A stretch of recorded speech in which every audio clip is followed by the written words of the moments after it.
Sawa, iko sawa. Now, today we are talking about decision theory analysis.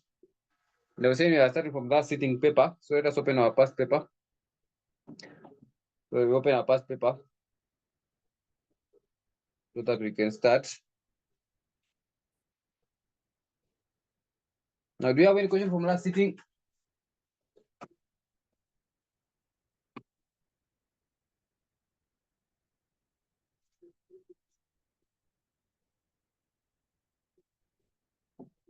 So last sitting.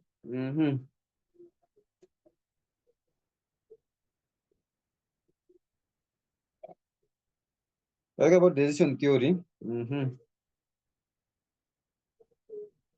Yes, we have one. Last sitting, that one is April to 2024. So April 2024, question number 6B.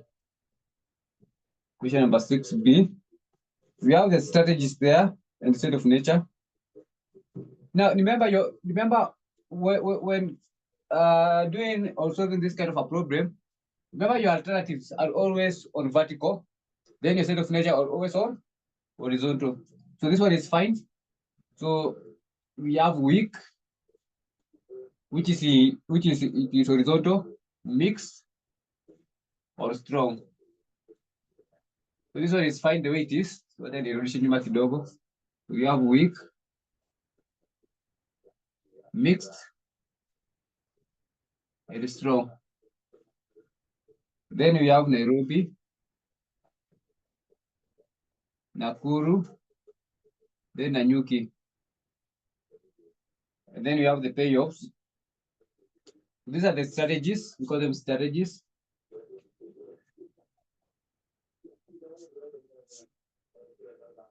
Or the alternatives. And then this is the state of nature.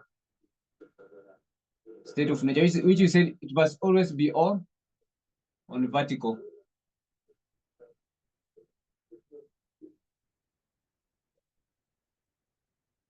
Hapo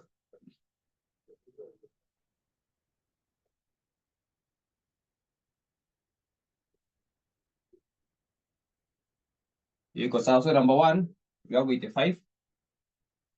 You have 85, 45, 60, 30, 45, 95, 75, 110, and 85. So part A required part A, max criterion. So part A, max criterion.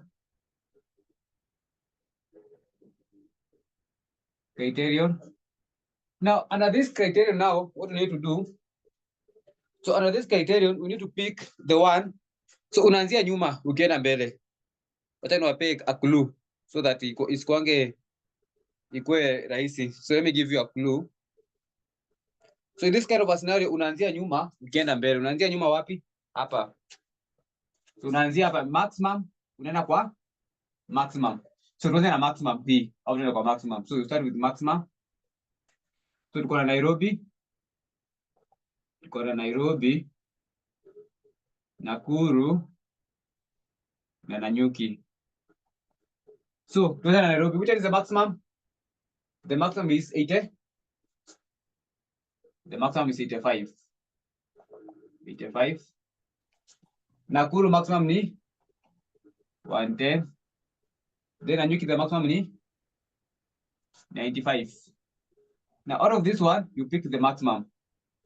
So out of that one, you pick the maximum. So that one is part A. That one is part A. And we can say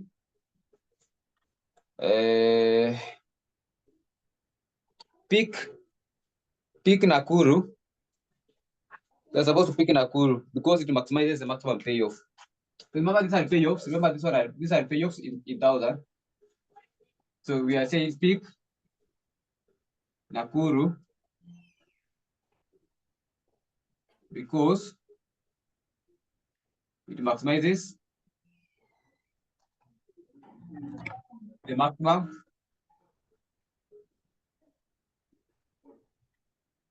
The maximum payoffs. Darren. Yes.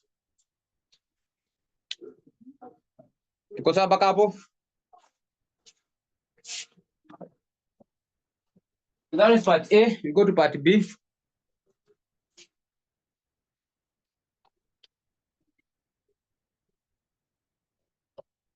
Part B, they want us to calculate what we call max-min criterion. Max-min criterion.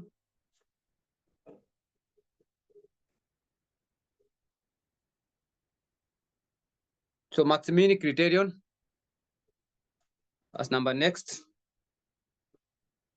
Max-min criterion.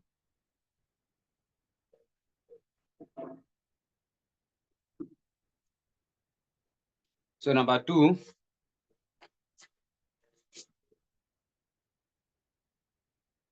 max-min criterion. So tunaanzia from the minimum. So we start from the minimum to get it to the maximum. We start from the minimum, get it to maximum. So tunaanza na minimum, then to choose maximum. So tunaanza na minimum. So we have Nairobi, Nakuru, Nanyuki. So tuanze na Nairobi minimum. We have 30. Next we have 45. And then we have what? We have 60 as the minimum. So out of this one, you pick the maximum. So we pick Nanyuki. In this case, pick Nanyuki. Pick Nanyuki because it maximizes the minimum payoff. Because it maximizes the minimum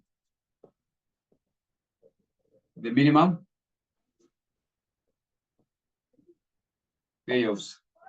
So pick Nanyuki because it maximizes the minimum payoffs. So it maximizes the minimum payoffs. So pick Nanyuki because it maximizes the minimum payoff. Number next, which we can talk about. Number next ni we are supposed to talk about regrets. Let me see.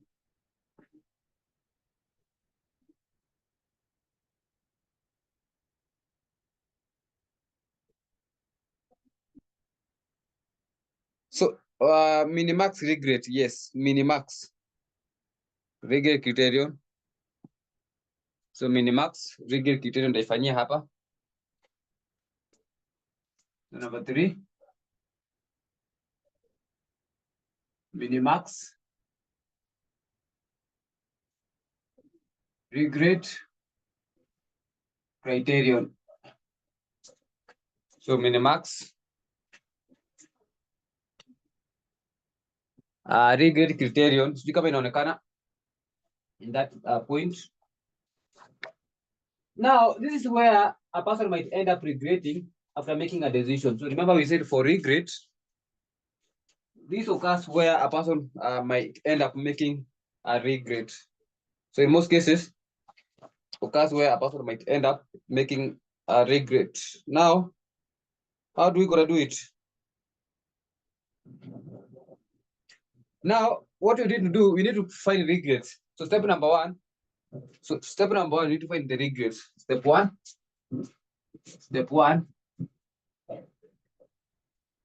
find the regrets. So you find the regrets. How do you find the regrets?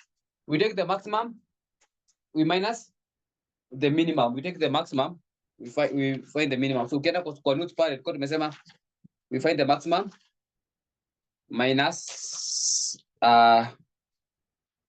the minimum. Kama sijakosea. So kama sijakosea, I think it was supposed to be that way. Maximum then minimum. So not maximum, we find the regrets. Because we find the regrets first. Now for us to get the regrets, we need to determine what we call the regrets. And for you to find the regrets, the difference between the maximum minus minimum. So let's find the maximum and the minimum. So we have the strategies here. We have Nairobi. We have Nakuru and Nanyuki. Then you have the weak, mixed, and strong. And strong.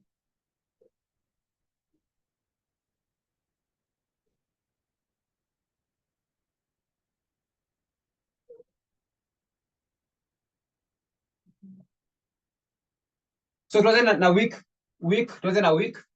So for week, what is the maximum? Our maximum tunateremka chini for week. So we have 85, 45, 60. The maximum is 85. Now, so 85, you minus the maximum. So 85 minus 85 is 0. Because unachukua maximum una minus the others. So tumeona 85, 45, 60. So the maximum is 85. So 85 you less the other payoff. So another 85 minus 85 is 0. 85 minus 45. 85 minus 45. 85 minus 45 itakuwa ngapi? 40. Yes? 40. 40. 85 minus 60. 25. 25. That is 25. Yeah. 25. Tuende kwa mixed. So you have 30, 45, 95. 30, 45, 95. Which one is the maximum? The maximum is 95. So 95 minus 30, which is 65. 5. And then 95 minus 45, hiyo ni 50. And then ni ngapi? Is 0. Is 0. And then next, 110 is the maximum. So 110, or what will be the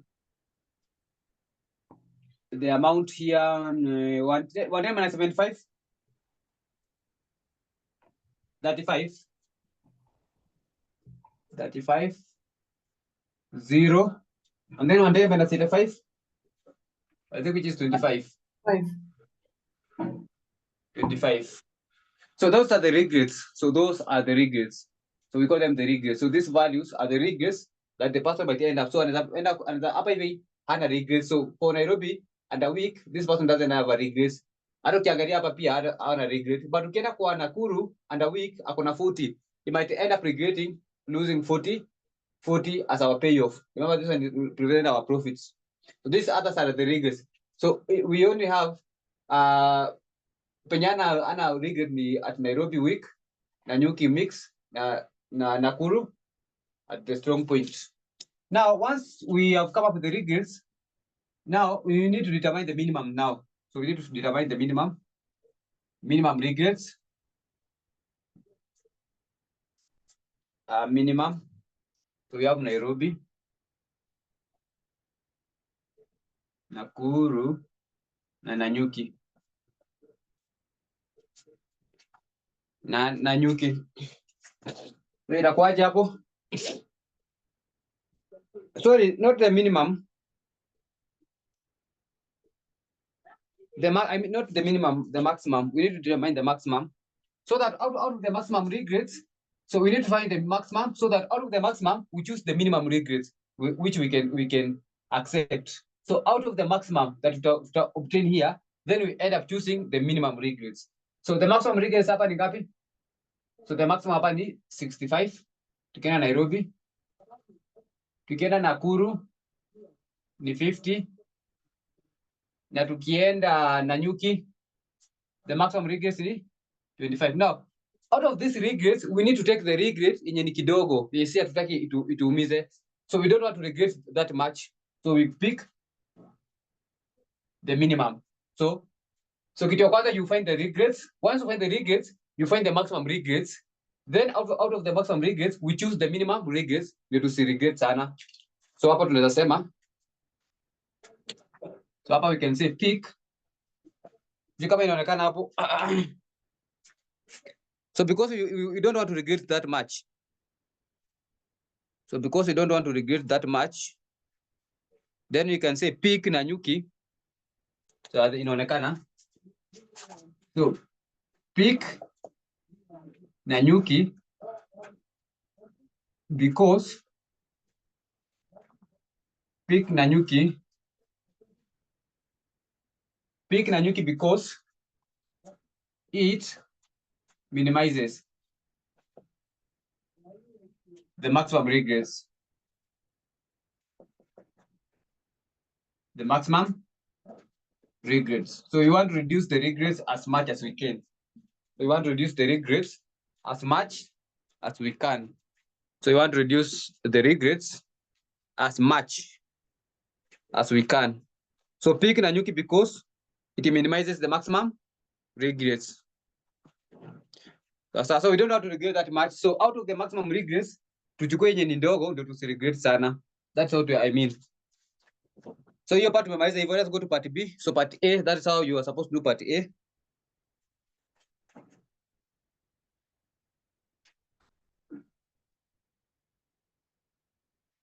So part B wanatuambia jiko wapi?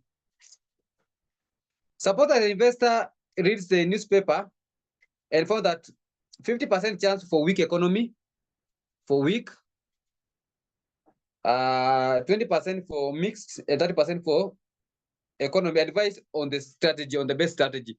Now in this case, we can use two strategies.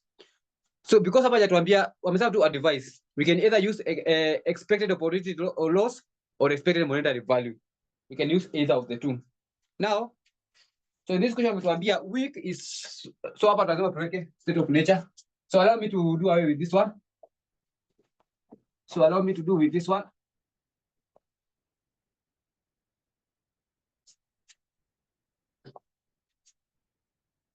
So wanasema hapa state of nature for weak ni for weak. Ai, for weak ni ngapi?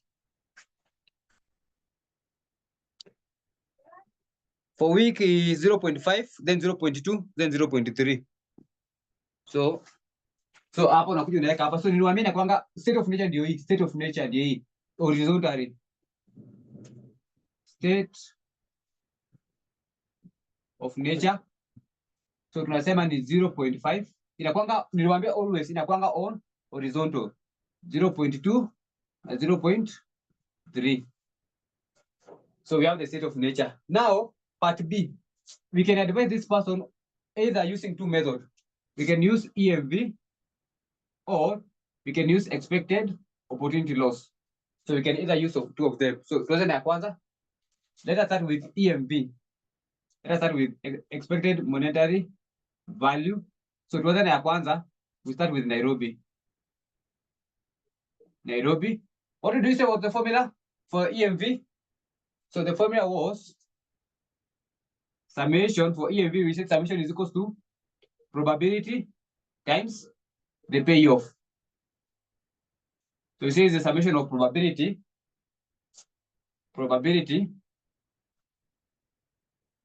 we multiply with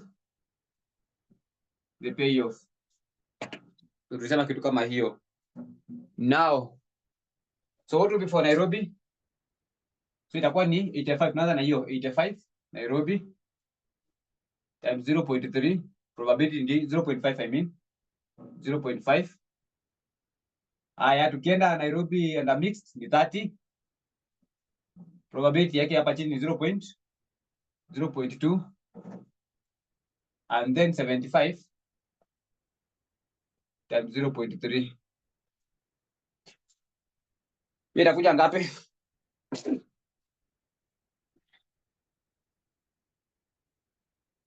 So mkicalculating hiyo, we also need to calculate for Nakuru. So for Nakuru itakuwa ni Nakuru ni 45 times probability chini yake ni 0.5 and then 45 times 0.2 and then 110 times 0.3. Then you have the last one, Nanyuki. Nanyuki, we have 60 times 0.5. Then 95 times 0.2. And then 85 times 0.3. So find those figures. Make sure you find the correct figures. Then we give advice.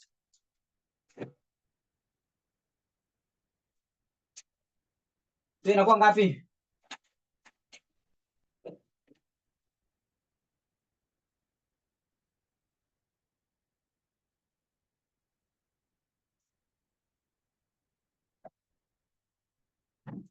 So 85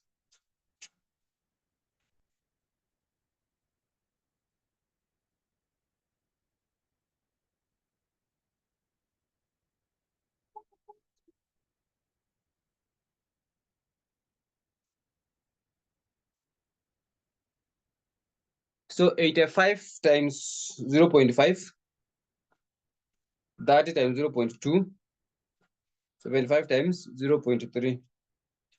This one is 71. This one is 71 as the payoff.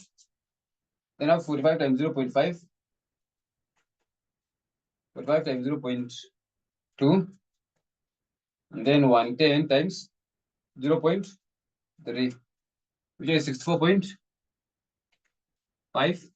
Then 60 times 0.5 plus 95 times 0.2 plus 85 times 0.3. Which one is 74.5. So for EMV, you pick the maximum. So now pick Gani. So this one is the maximum. That one is the maximum. So we give advice. So we shall say we pick, pick Nanyuki. Pick Nanyuki. Pick Nanyuki because it promises the maximum payoffs.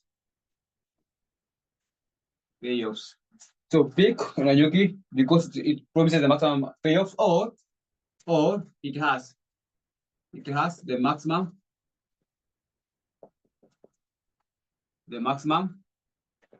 EMV, or you pick it because it has the maximum EMV, because it has the maximum EMV. So that's about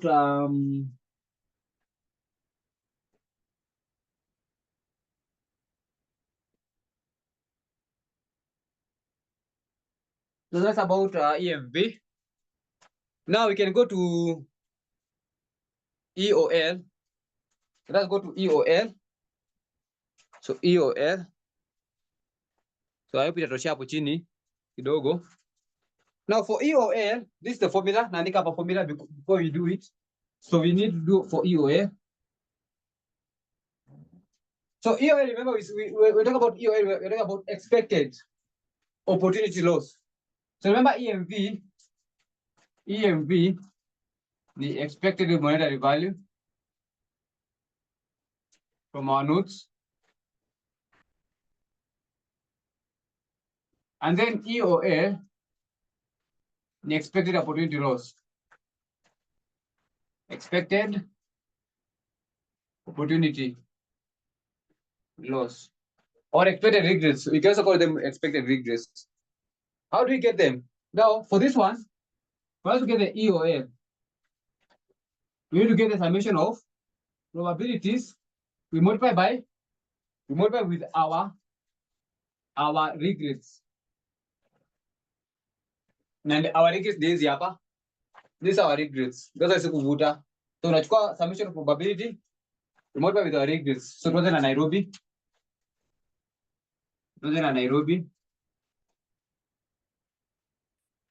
So the first regret hapa ni 0. Multiply with our probability is the same. For week ni day hapa, for week ni 0.5. So 0.5. Next, for mixed is 65. We multiply with the mixed probability upon 0.2. And then 35 times 0.3. 0.3. So itakuwa ngapi? Hiyo itakuwa ngapi? Haya, tuweka baadaye. Tuende kwa hiyo mwingine Nakuru. So Nakuru, the rate ya Nakuru na wiki ni 40 times 0.5. And then 50 times 0.2. And then 0 times 0.3. And then tumalizia na Nanyuki. Nanyuki ni 25 times 0.5. 0 times 0.2. And then 25 times 0.3. Now, if you were to use that one, what would be the advice? So it was 0 times 0.5 plus 65 times 0.2 plus 35 times 0.3. No, mimi napata 23.5 kama mnapata hivyo. 23.5. This one is 23.5. 23.5. Next ni 40 times 0.5. 40 times 0.5 and then 50 times 0.2 plus 0 times 0.3. Which unapata ni 30. This one is the 30. Expected regrets. So expected regrets ni 30. Ni 30. After mwisho, we find it 25 times 0.5 plus 0 times 0.2 plus 25 times 0.3. Sorry, 25 times 0.5 plus 0 times 0.2 plus 25 times 0.3. Really 20. Now, this one, remember this one represents our expected regrets. Now, from expected regrets, we pick the minimum because we don't want to regret much. So out of the regrets, we pick the minimum. So the minimum gani hapa? 20. So we shall end up picking Nanyuki. So we say pick Nanyuki.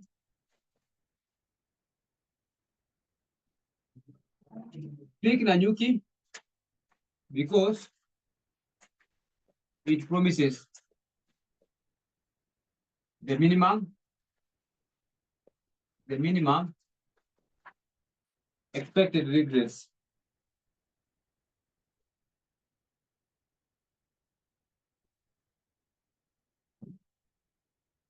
So pick Nanyuki.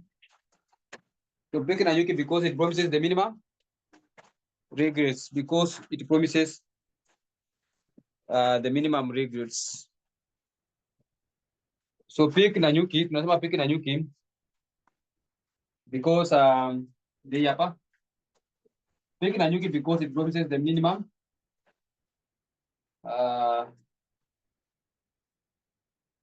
regrets. So what about part B tumemaliza hivyo? I think imeisha hiyo swali. Ama kuna nyingine?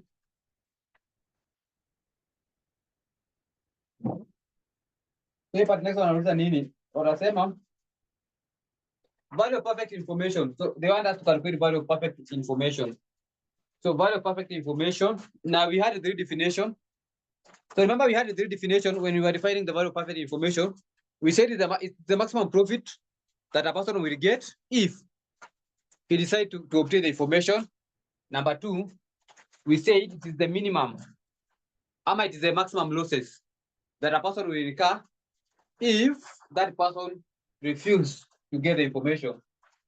Then the other one ilikuwa gani? So ilikuwa tatu. So mimi nakumbuka the maximum profit if a person decides to get information, or the maximum losses if the person decide not to get the information. The other one? Do I remember the other one? So the other one you check in your nini. So let me do it here. Let me do it there.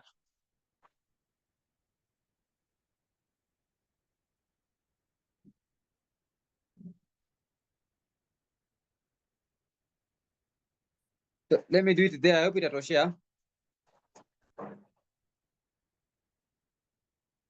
So, but VOI, you can get it in two ways in terms of math.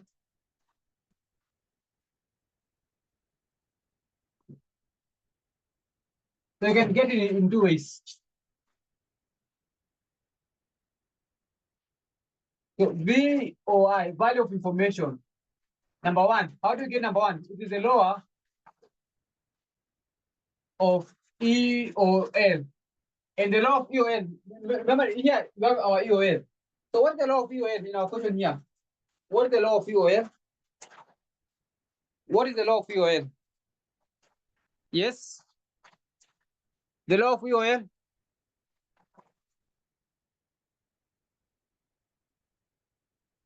The law of EOL.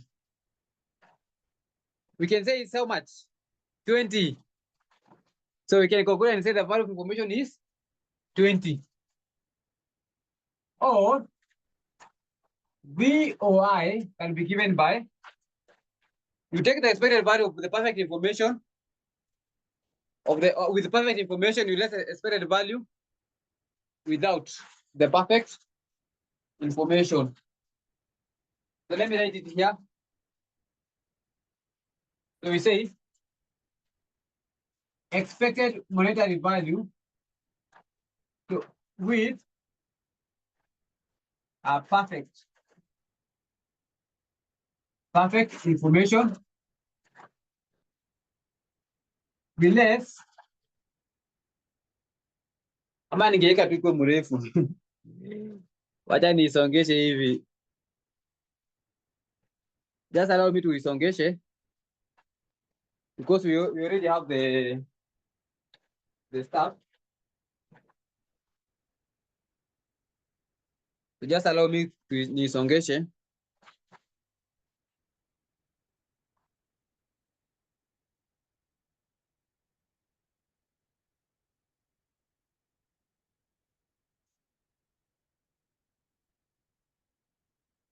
So we less expected monetary value without perfect information. So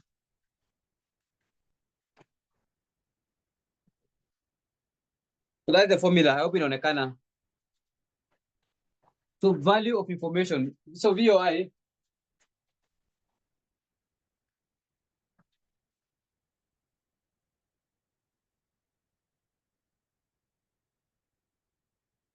VOI.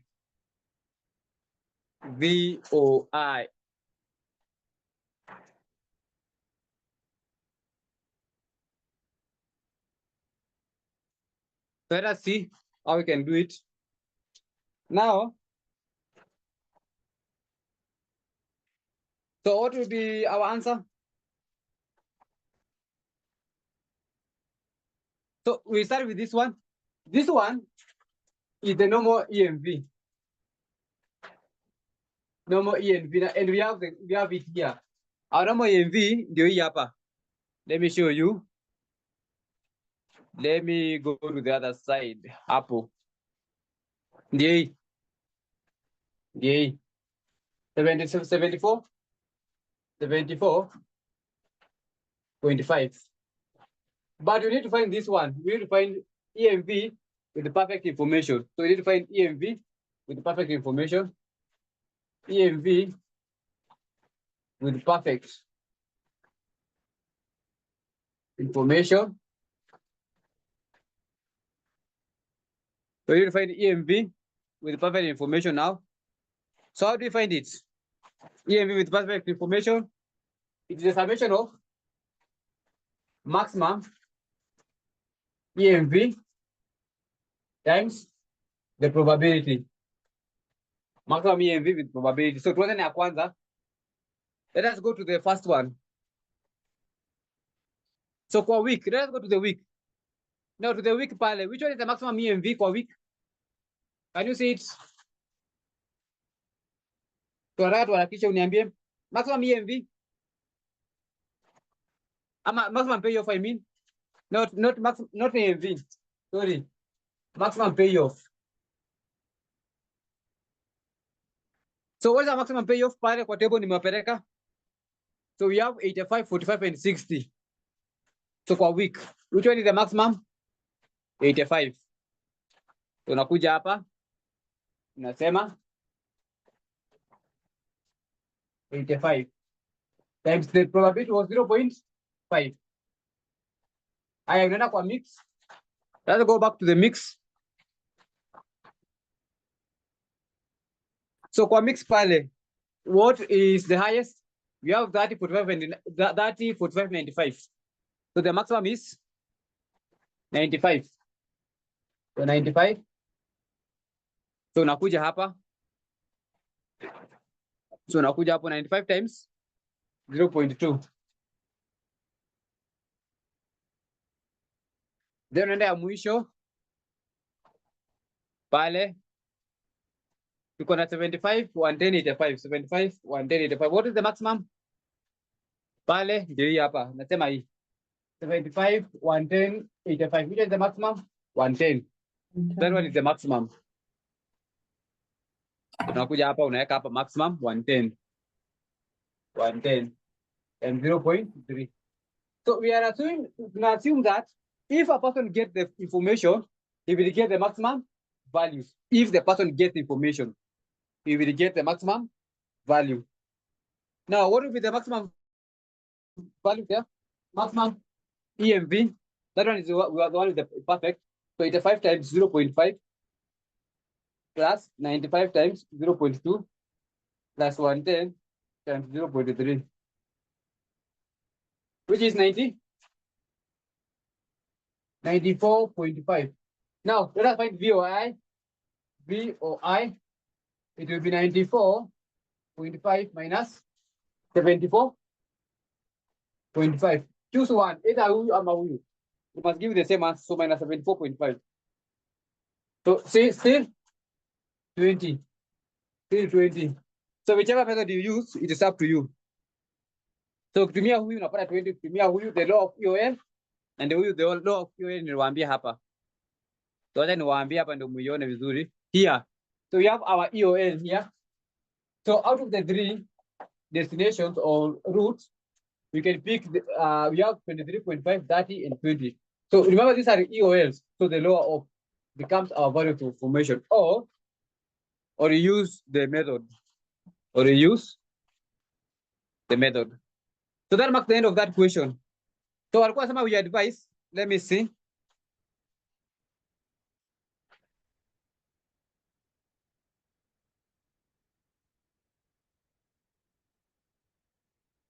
So they were saying we advise, let us see. No, they said they just compute. So it is 20. That one marks the end of that question. You can go to another sitting. So that it was for April. Let's go to another sitting. December 2023. Do we have a question? December 2023. December 2023. So that one, we didn't have any question on December 2023.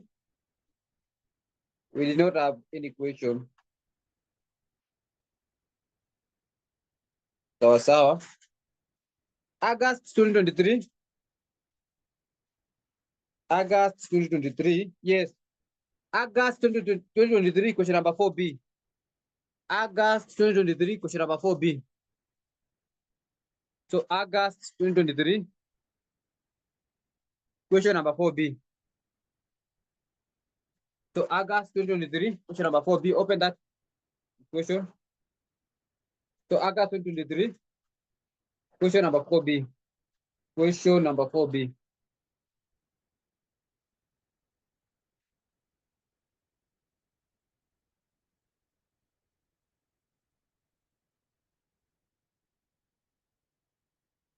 So we try that one.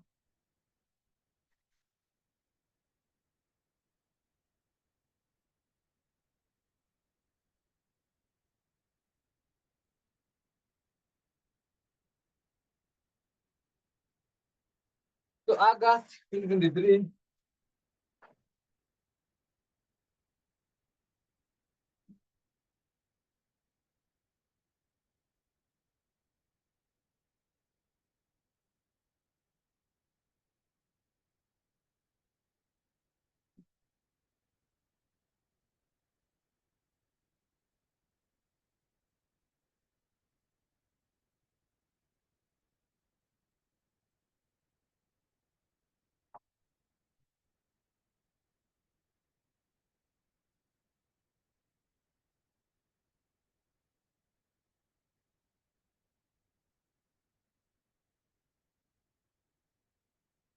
So August.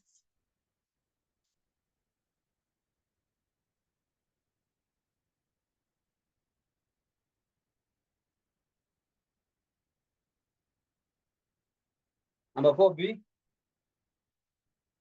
So we read the question first.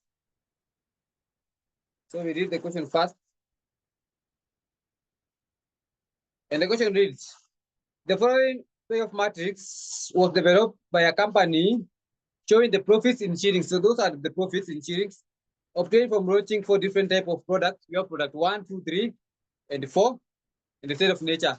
So this question is okay. Reason why our products go on a vertical axis, state of nature, horizontal. So it is fine. So in case of as equal, you transpose. So we have product, then state of nature.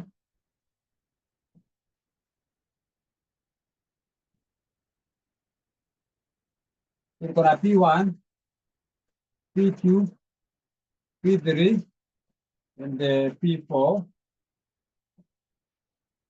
S1, S2, S3, and S4.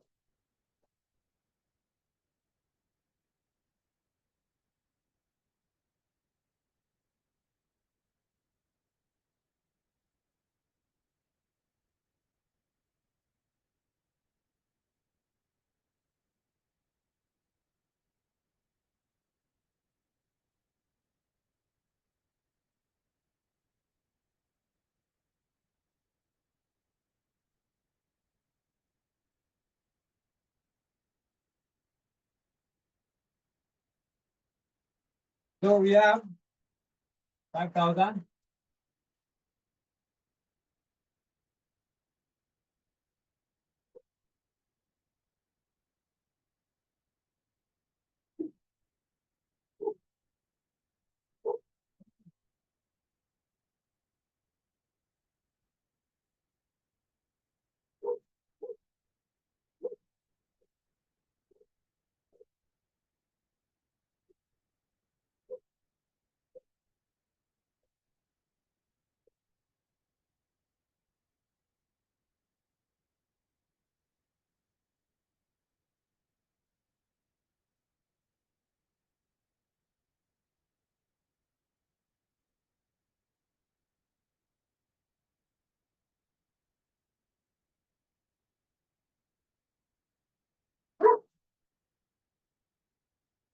So, and then you have probabilities. Probabilities that were given us. So the probability of S1, S2 is 0.3, 0.40, 0.20. Those are the probabilities.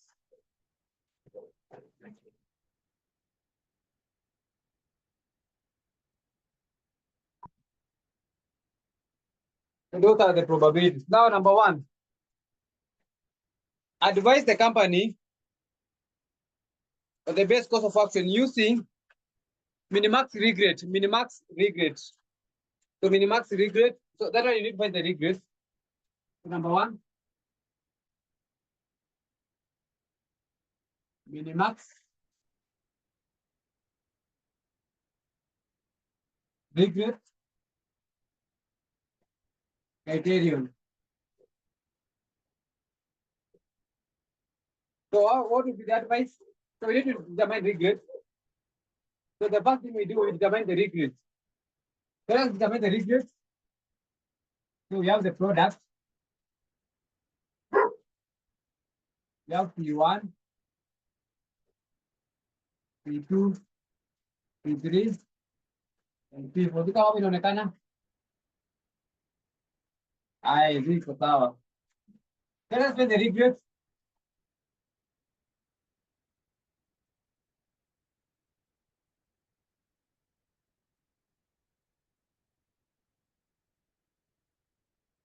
So we need for S1, S2,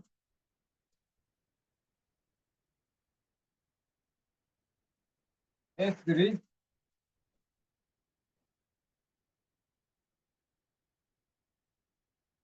then S4.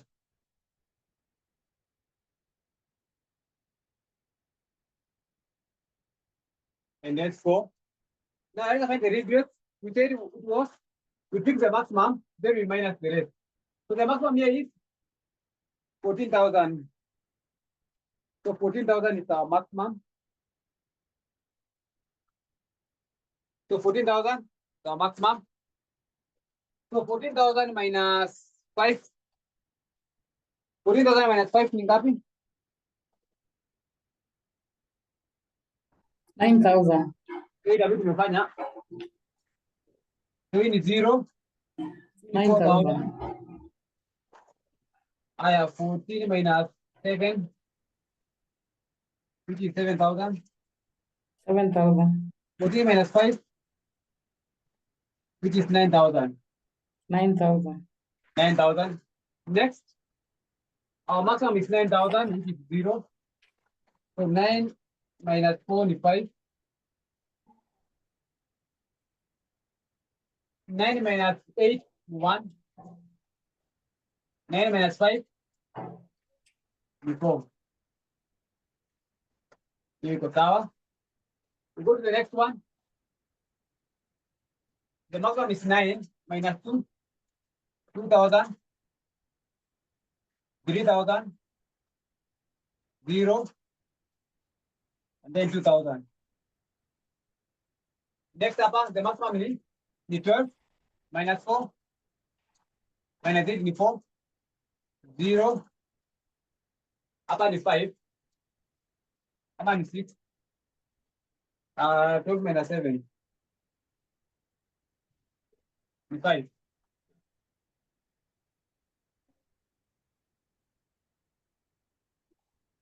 And then up 12 minus 6 is 6,000. Now, we find the maximum figure. After that one, we find the maximum figure. So, when we P1 maximum, we have 9,000. And then we have 7,000. Then we have 5,000. Then we have 6,000.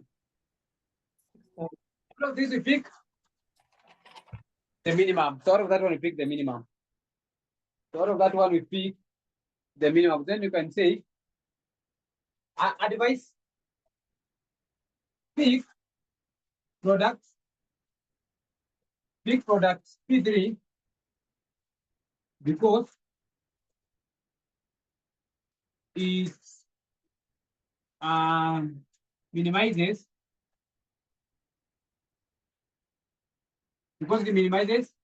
the maximum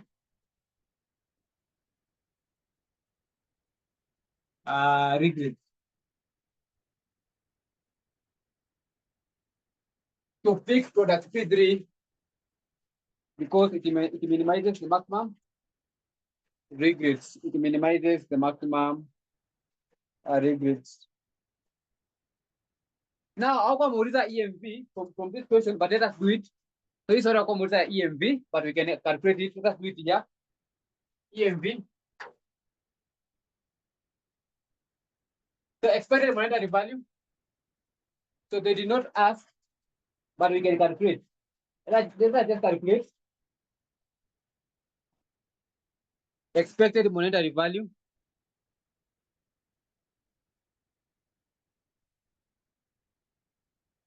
Expected monetary value, and you can say whether the P1, product P1, P1. So we have it here 5,000. Here now our here our probability 0.3. Then 9,000. Then 0.4. 9,000. Then 7,000. 7,000 ile na ngapi? Ile na 0.2. Tabii nimesongeza kidogo. Ile na 0.2.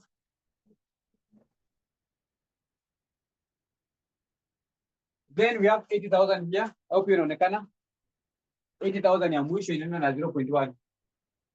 80,000 and 0.1. So what if your IMV?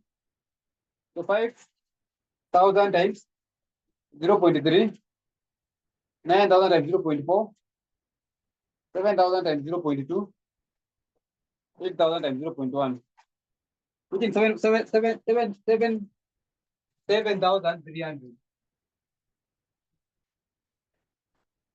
7,300. Imetoka nje hapo 7,300. Then you go to product P2.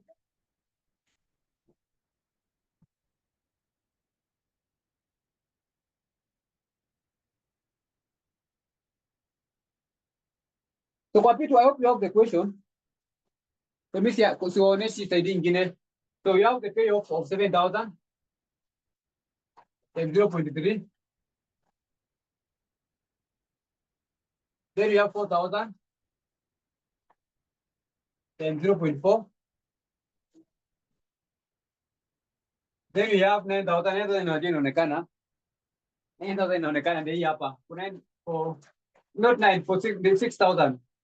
Inaonekana 6,000 and 0.2. And then 12,000 inaonekana and 0.1. 12,000 and 0.1. So itakuwa ngapi? 6,100. 6,100.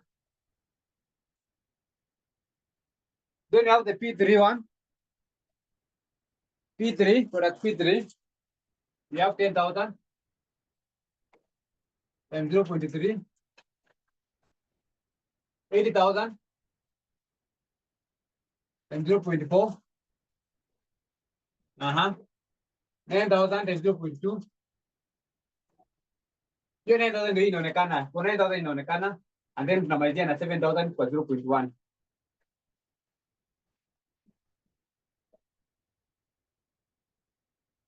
Ndio inakuwa ngapi? Inakuwa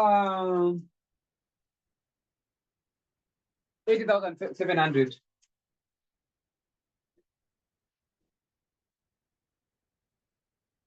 Ndio tumalizia mwisho P4. So we have 14,000.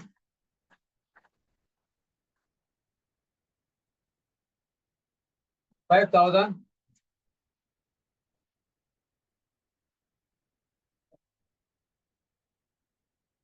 Then you have 7,000 and 0.2.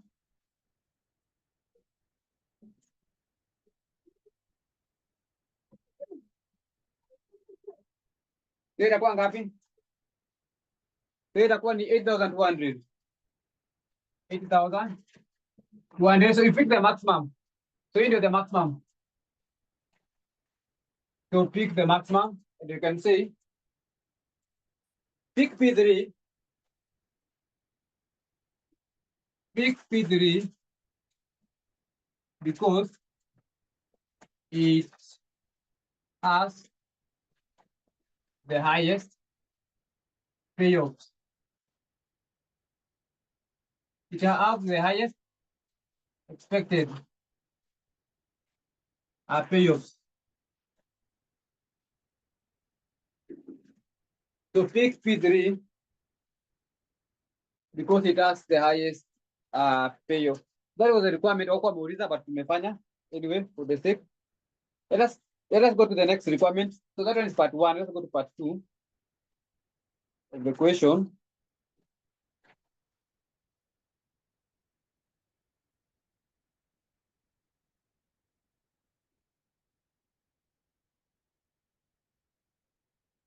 Expected opportunity loss. Expected opportunity loss.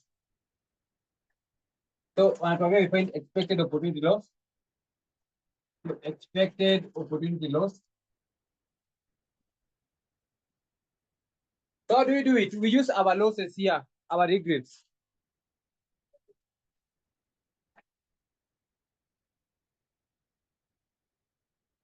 Can you see our regrets now?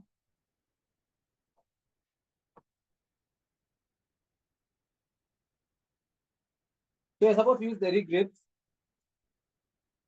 We have the regrets here and here. We have a regrets of 9,000. So 9,000 remote is the probability of 0.3.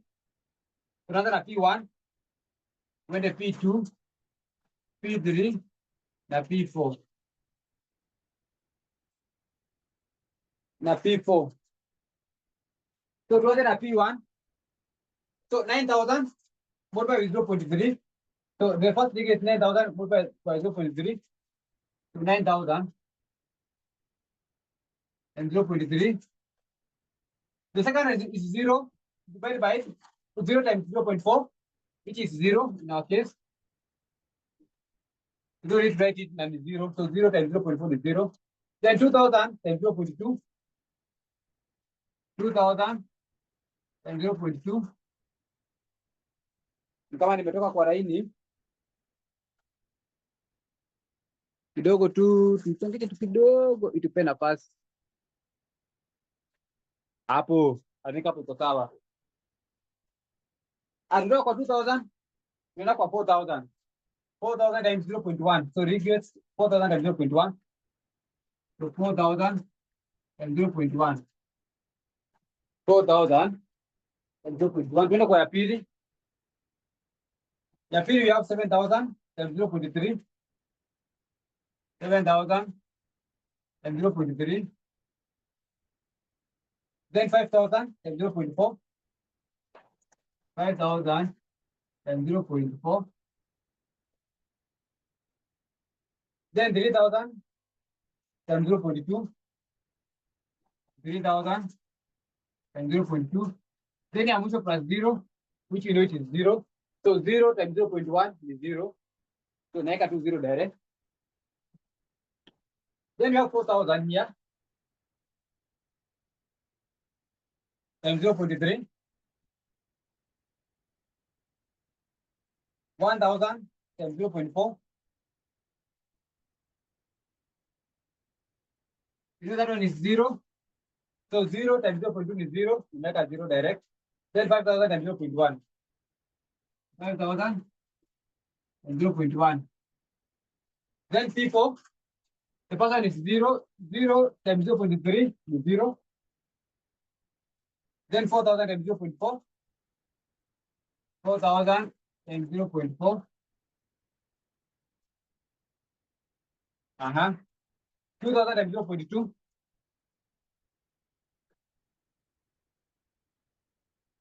And then 6,000 and 0.1. We have 6,000 and 0.1. So we can get the final figures now. Then we advise. So that is the EOF. So 9 times 0.3. 9,000 times 0.3. 2,000 times 0.2. 2,000 times 0.2 plus 4,000 times 0.1. 3,500.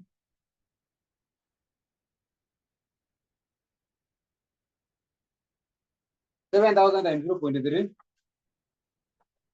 5,000 times 0.4. 3,000 times 0.2. So equal to 4,700. 4,000 times 0.3. 1,000 times 0.4. 5,000 times 0.1. Then is equals to 1,800. 4,000 times 0.4. 2,000 times 0.2. 2,000 times 0.1. Then 2,600. Now, because it's a regret, so we pick the minimum. So we pick the minimum. Now you can say pick P3. Pick P3 because it minimizes the expected regret. So pick P3 because it minimizes the expected regrets. So pick P3 because it minimizes the expected regrets. So a person might end up making a regret. Umemaliza? Any other? You sorry, Mishama. Let me see. Our next part. So number 3. We do number 3. Our next part. So far to provide a perfect information at a cost of 2,500. Now, our next part, another offer you with the information. Now, you are to advise the management whether to accept the offer or not. Now, should you accept to acquire the information at a cost of 2,500? Now, let us see if we shall accept. Now, let me go the other side.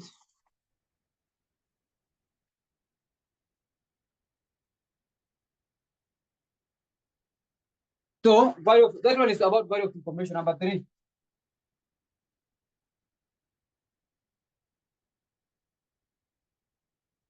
So it's about value of information. Now, the cost of acquiring is given as, so how much? So Kenya shillings 2,500. So anasema we need to pay 2,500 in order to acquire the information. So anatuambia we need to pay 2,000 in order to acquire the information. Now, should we accept that cost? Let us see. Now, we said BOI is the law of EOL. Of EOL. And how much is our EOL? The law of EOL. So 35, 47, 18, and 26. The law is 18.0. Now, the VOI, remember we defined the VOI as the maximum amount a person can pay in order to acquire information. Now, we are supposed to pay a maximum of 1,800, but we pay 25. Should we accept or reject?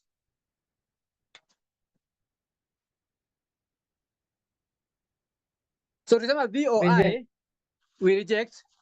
Yes, we reject. So advice, reject because it is expensive. Advice,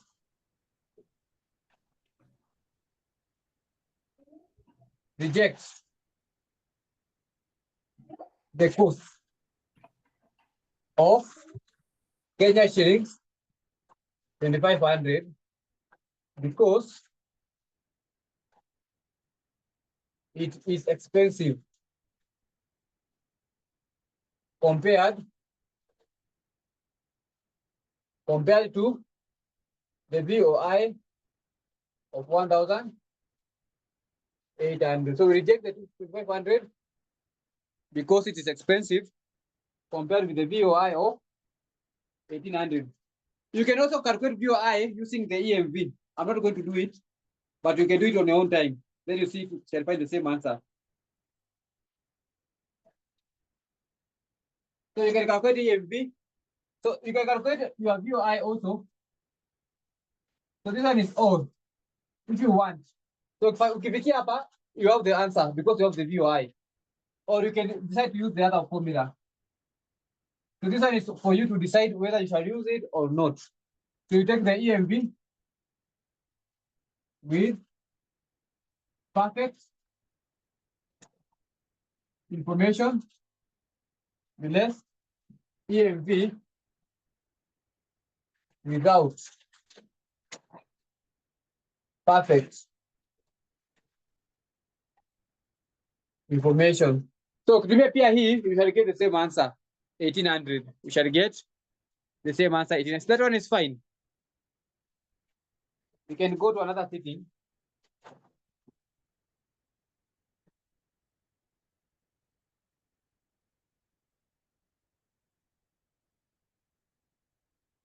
So that one you can do it on your own time. For VOI, that one is an alternative way, which you can decide to. Now let's go to the next setting. So April 2023. April 2023, question number 5C. April 2023, question number 5C. That one is somehow the wrongest question we shall do.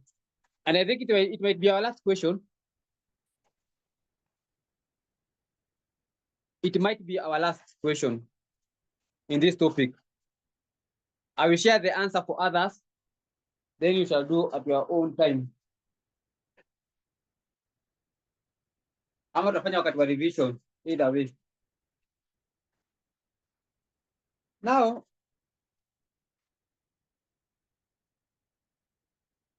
so April 2023, our next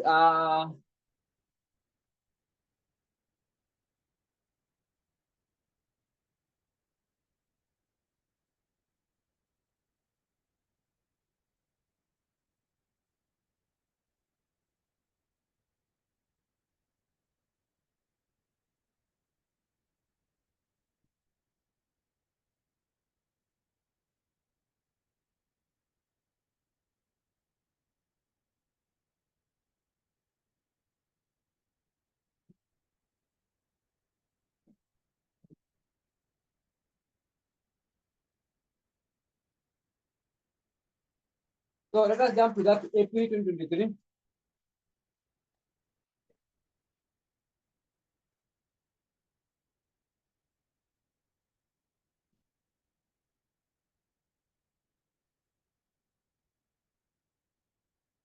Ilikuwa namba?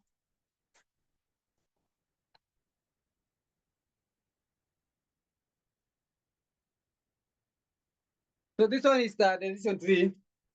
Can you see the board? Ama ionekani? Number 5C.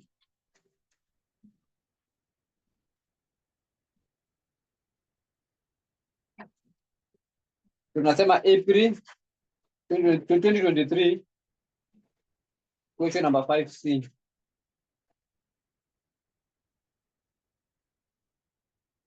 So Red Rose Limited, that is our question. So can you see the board? Ama ni dik. Haionekani?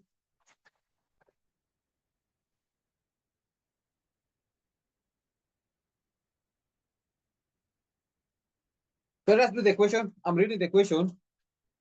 The question reads, Red Rose Limited has developed a new product, a new washing detergent. The company is considering whether or not to make the test the detergent prior to its launch. So before you launch the product, wanataka to either test or not to test before the launch. The marketing testing will cost 550 million, which may increase the likelihood of the success of the product if it passes the test. The probability of passing the test is 0.8. If the product fails the test, it is regarded as worthless. So if it fails wakisema it is regarded as worthless, ni kumaanisha itakuwa na any payoff, so it shall not generate any revenue. Now, previous data collection is as follows. Probability of, we have either success, moderate, or low. Then for testing, so for no testing and for testing. Launching, the product will cost 150 million and it has the estimated profit as follows. So for high success, 900, moderate for 50, low 2 to 5 million. Then also has option to resell the product at 250. So that's another option, which is a more important now. Require number one, a trade decision showing the EMV at each decision. Number two,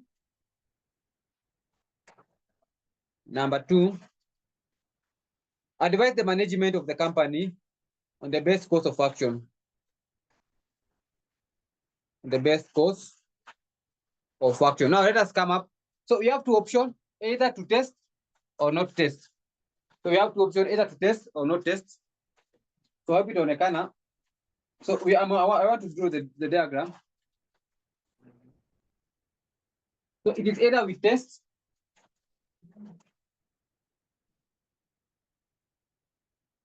is either we, so the original one.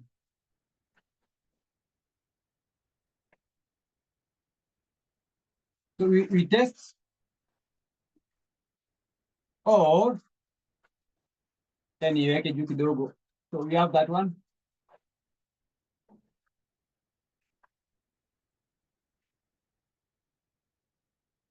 We have two options.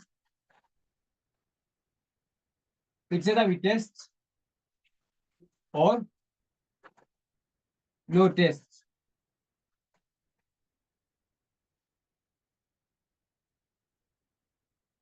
It's either we test or no test. So here I think inaonekana mzuri hapo.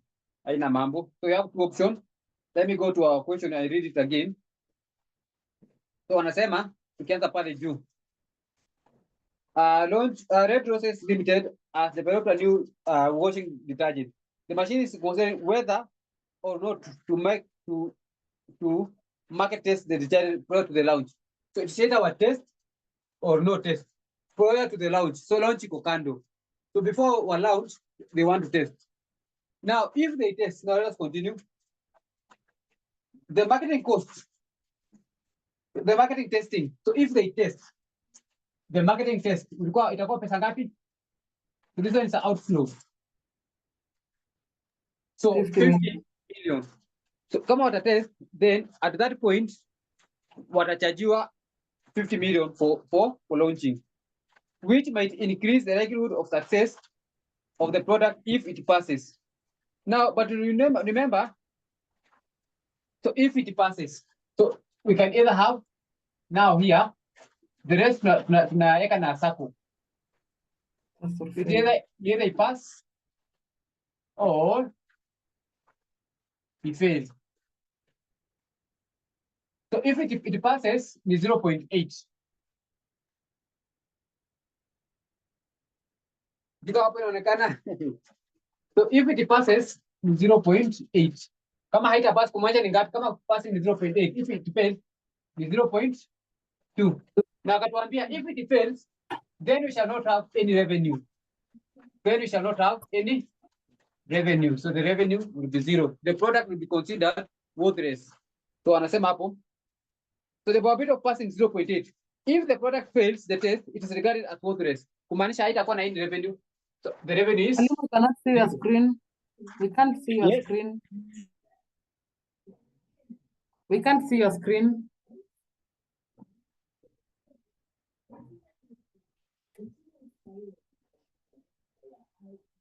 So I'm coming back. Nini imepoa? Hey, camera. Just give me a minute.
Aya, inaonekana sasa.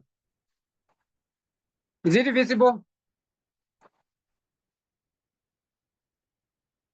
Yes.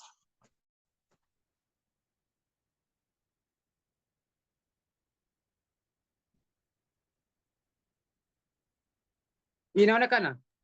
Yes, it is visible.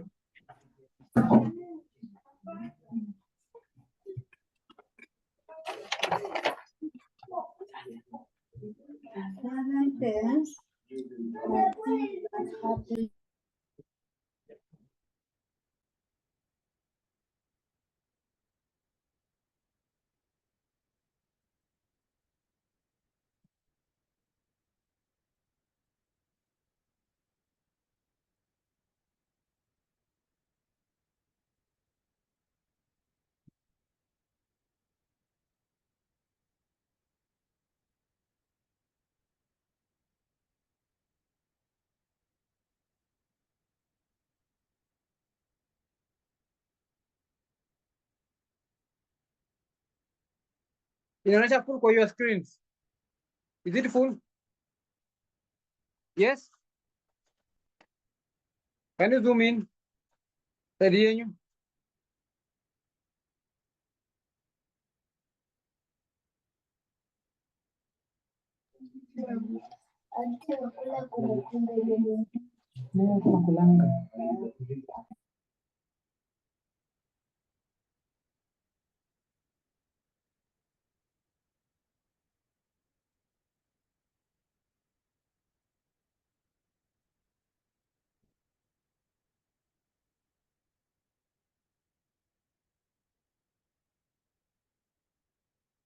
Oh, sawa. So I hope iko sawa. I hope inaonekana it is visible.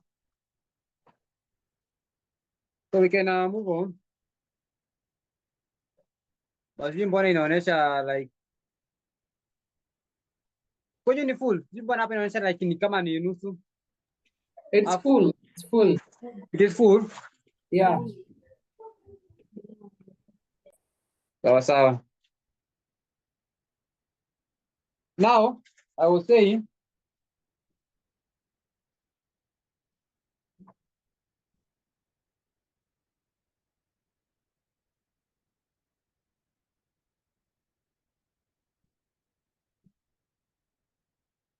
so we are saying either we test or we don't test. If we test, tumesema ni 50 million. If we test, cost of 50 million. If we don't test, if no test, then we shall look at it later. Now for test, the next thing that if we test, we can either have a pass or a fail. Now if it's a pass, then the probability is 0.8. And if it is a fail, and if it is a fail, and if it is a fail, then we can say that if it is a fail, the revenue is 0 because it is the project is worthless. If it's a pass, the probability is 0.8. Now, for a pass, we shall have another probability here. We shall have the one for success. We shall have another 3. We shall have another 3 from the question.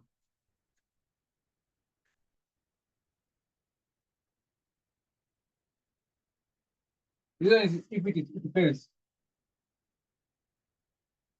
So the revenue will be 0. Now for a pass, kulingana swali, wacha niseke chini kidogo ndio ionekane. Sasa nitoke kwa line yetu. Now for a pass, we shall have another probability. We shall have for success, another one there, and another one. And then this one, automatically the project is worthless. So this one, the revenue is 0. This one is worthless. So that one is worthless. So the probability, the project is worthless. Now, let's go to the apparatus the name. Now, if we test, so for if we do market testing, so the probability is 0.4, you can see 0.4, now 0.2. So this one is for high success. This one is for moderate success. And then this one is for low success. Now katuambia what will be the payoff? Ya kwanza itakuwa ni 900, ya pili 450, ya tatu 2 to 5. 2 to 5. Then the other one, it is worthless, so it is 0. So if it fails, it will be a worthless. Aya, tuendelee. Now, launching the product will cost 50 million, and its estimated profit is as follows. So if you launch the product, it will cost 50 million. Now, at which point? So at which point? So at which point? The point after testing. Remember, this one is testing. So remember, this is point after before and after testing. So remember, this one is before and after testing. We cost 150 million. So we shall have a cost here of 150. We shall have a cost of 150. So if that one is clear, we shall have a cost of 150. See kama inaonekana hapo. We shall have a cost of 150. So umeona hapo, the cost is here 150. Haya, tuendelee kujaza. Now, if no test is to be done, then we shall have 3 outcomes. If no testing, we shall have 3 outcomes: high, low, and moderate. We shall have high, low, and moderate. And then, and for high, no testing, and probability, we have 0.2, 0, and then 0.35, and 0.45. Each will have a payoff of the same amount. So regardless of either test or not test, our payoff is going to be 900, 450, now 2 to 5. Now 2 to 5. Now 2 to 5. And the cost will also have 150 million. Now we are going to do what? We are going to find the EMV. So we are going to do what? To find EMV. And then you have the last option. Last option before doing EMV. Last option, either to launch. So not to launch, to sell. Sell the product at Kenya shillings to 50 million. So this is option number 3. So now we have option 1, option 2, and option 3. So we were supposed to pick between the 3, either to choose to test, or either to choose not to test, or we just set that product up to 50 million. So we choose between the 3. So let us do, then we pick the best one. Let us do, then we pick the best one. So we start with the number 1. We start with the EMV for test. So start with the test. So we compute EMV.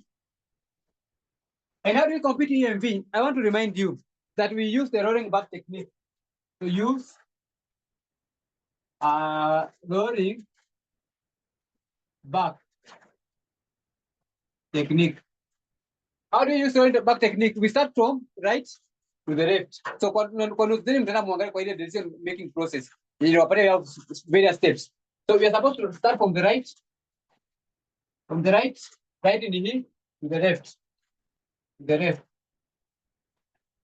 So now from the right to the left. Let us start. Within an hour. Now, for us to get EMV, we need to do what?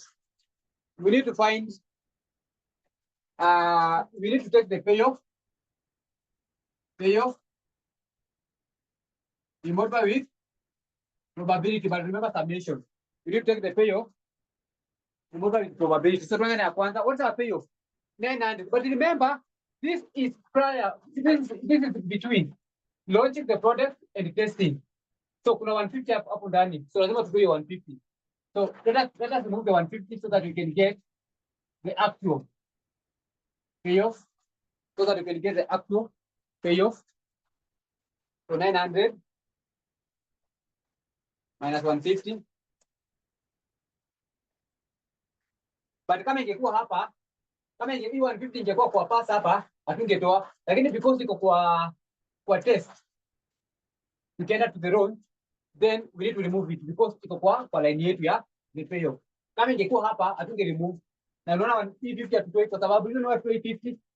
You know what 250 kwa sababu yuko within this line. So you 150 from within that line, so lazima tuitoe. So 900 minus 150, this one is 750. Haya, 450 minus 150. So 450 minus 150. So 450 minus 150. This is 300. And then 225 minus 150. This is 225 minus 150. 75. Now let us find the EMV. So itakuwa ni ngapi? 750 times. So 750 but we taken 0.4. Ndio hapa. 0.4 plus 300 times 0.4. 300 times 0.4. And then 75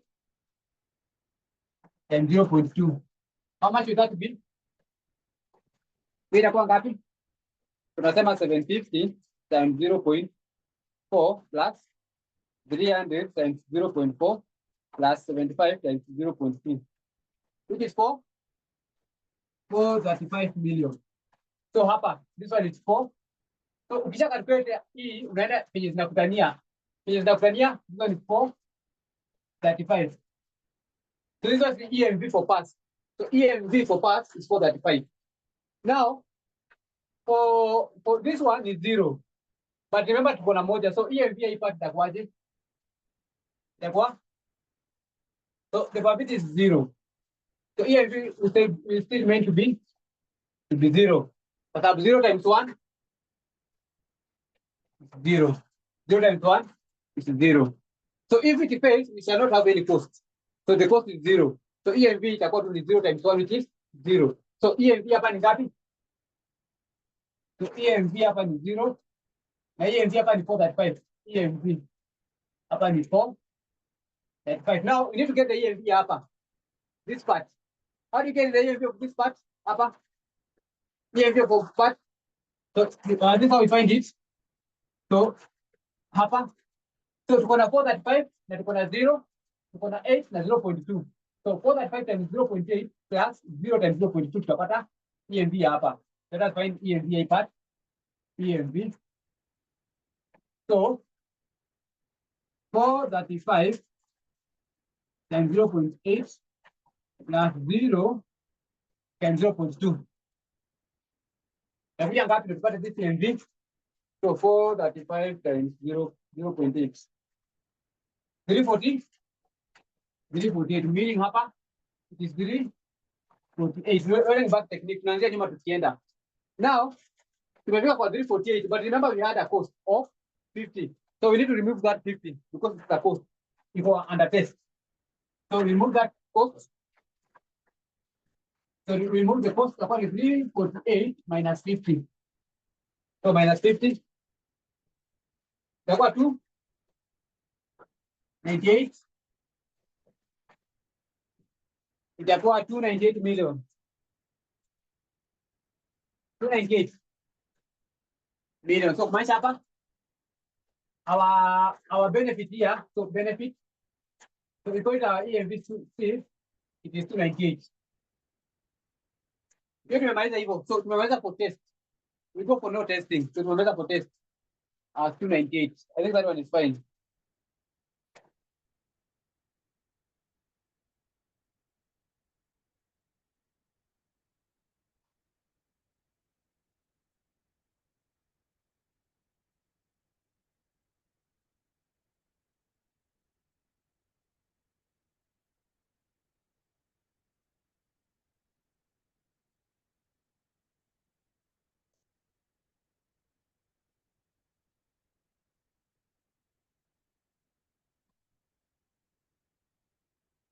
Sawa, I think iko sawa.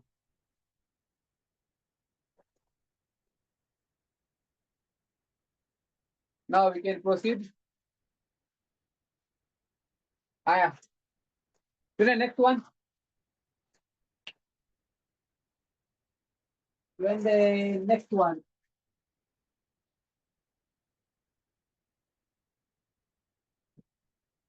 We go to the next one. No test. Tunataka nivute hii. Niende kwa no test. So tunaingia, make sure you note that one. Tunaingia zote naandika hapa. Tumepata ya kwanza.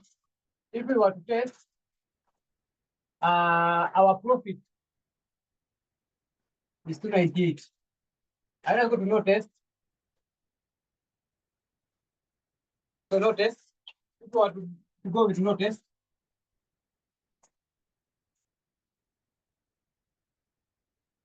So if we were to go with no test. So if we were to go with no test here, then we shall have 900. Let's find 900 minus 150. Or 50 minus 150. Now 225 minus 150. 3 is 750. 3 is 300. 9 is 75. Haya, tuanze EMB. So tunaanza huku tukikuja. So the first one tunaanza nayo ni huyu at times na huyu.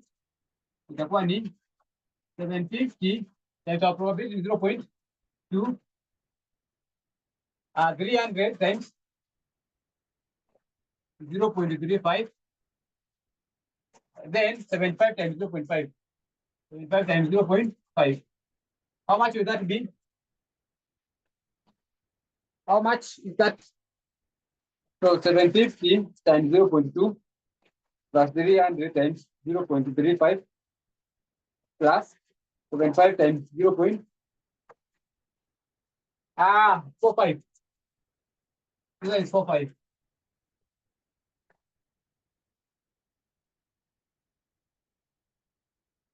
So this one is 288.75. 288.75. Do you have any cost? No. Cost here is 0. So if we don't test, we cannot incur any cost. If we don't test, we cannot incur any cost. So it's 0. So meaning our profit is 288.75 minus 0, which is 288.75. Tunakuja tunaiweka hapa. So 288.75. Then ya mwisho, the last option is to sell the product. We just sell it. Sell the product here was the last option. Na tukiamua kusell tunauza ngapi? 250. So which one is the best option so that we can advise this person? So what is the best option with those three? So the best option is it, do we test, do we not, do not test, or do we sell?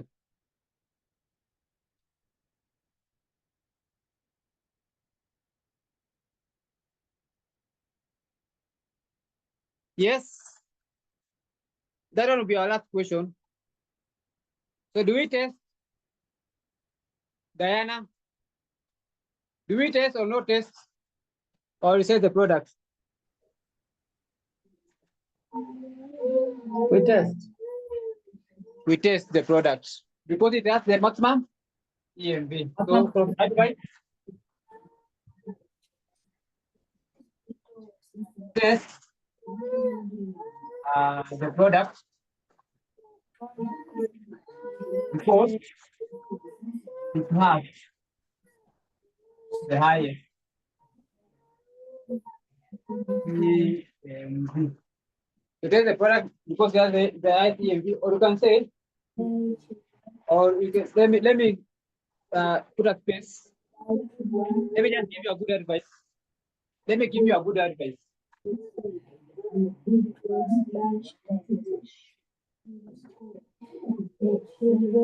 you can say the management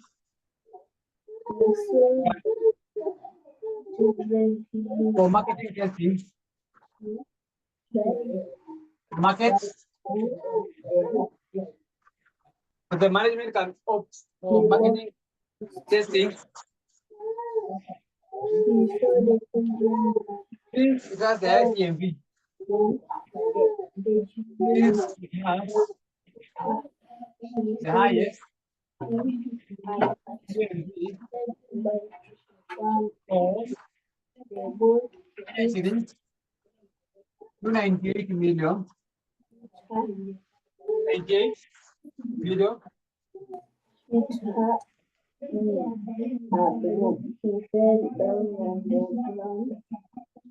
Which offers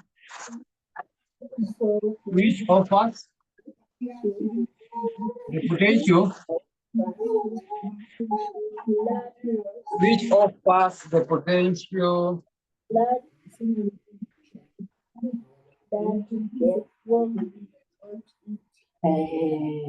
and greater profit.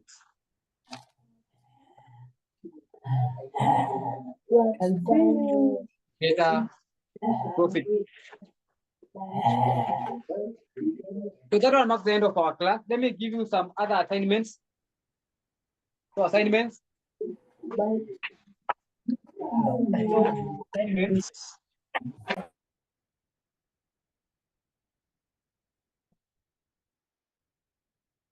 Now for these assignments, make sure you uangalie so that which one we shall do. Or tunafanya some other questions. So one of the first assignments.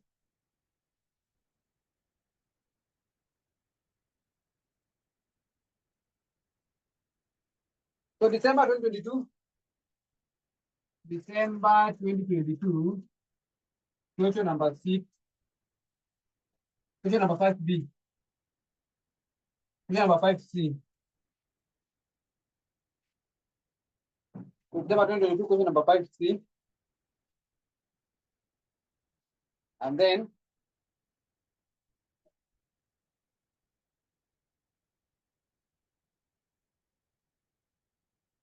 August 2022. August 2022. Question number 3C. So August 2022. Question number 3C.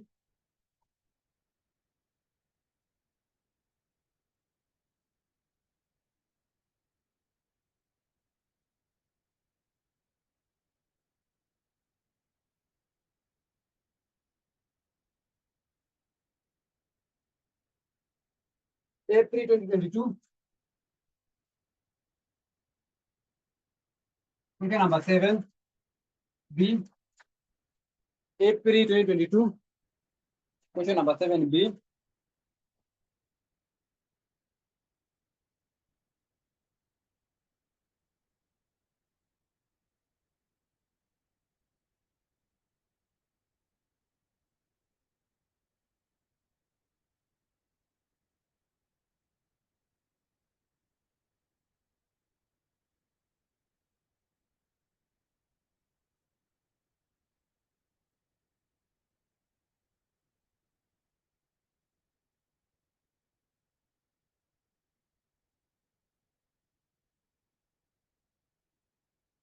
May 2021. May 2021. May 2021. Question number 2C. May 2021. Question number 2C.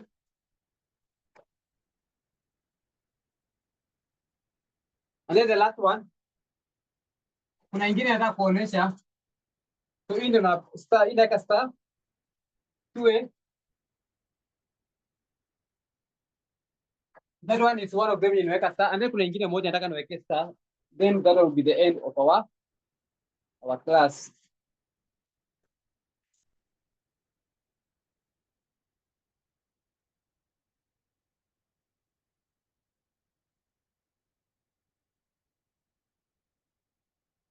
Here. May 2019.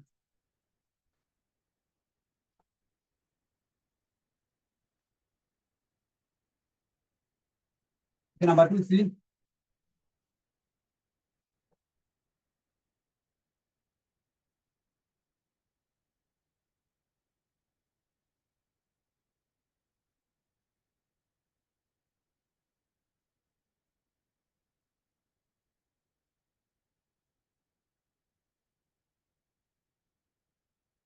So hii May 2018.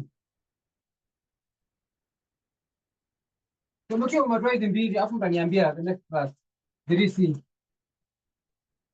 So hizo mbili. So November 2020 question 2A, May 2018 question number 3C. May 2018 question number 3C. So November 2020 question 2A na May 2018 question 3C na maybe this one. Na maybe this one. And maybe that one. I think there's no other question in here. Itakuwa na issue apart from hizo. I don't think so. Oh, na hii May 2017. Hizo ine. So May 2017 22C. So kindly angalia hizo ine nimeweka star. So that will mark the end of our class. We shall meet tomorrow if there will be no FA. Kama haitakuwa na FA, we shall be on a marathon stage. So by the end of this week nataka tukue tumemaliza the bigger part. So that tukiata tukiingia kwa econ, tunajua huku we are fine. Ndio zingine tunafanya tu pole covering at our own pace. But we need to do the bigger part first. So that will mark the end of our class. Good night.